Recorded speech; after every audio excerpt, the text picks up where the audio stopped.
तर मुंबईमध्ये महायुतीच्या 6च्या 6 जागा जिंकतील असा महत्त्वाचा विश्वास कोटेचा यांनी बोलून दाखवला। मुंबईकरांचा मोदींना पंतप्रधान करण्याचा निर्णय असल्याचं देखील मिहिर कोटेचा यांनी म्हटलेलं आहे। ईशान्य मुंबईचे उमेदवार मिहिर कोटेचा यांनी जिंकण्याचा विश्वास आता बोलून दाखवलेला आहे।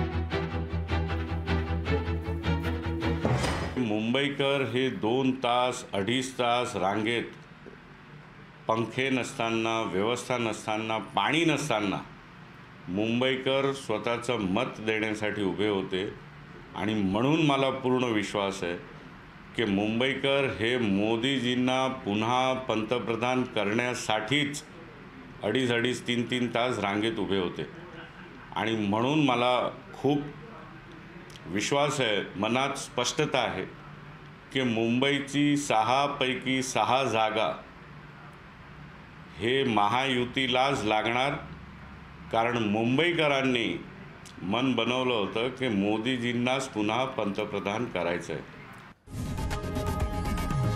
लोकशाही मराठी ऐका, पहा, जागरूक रहा।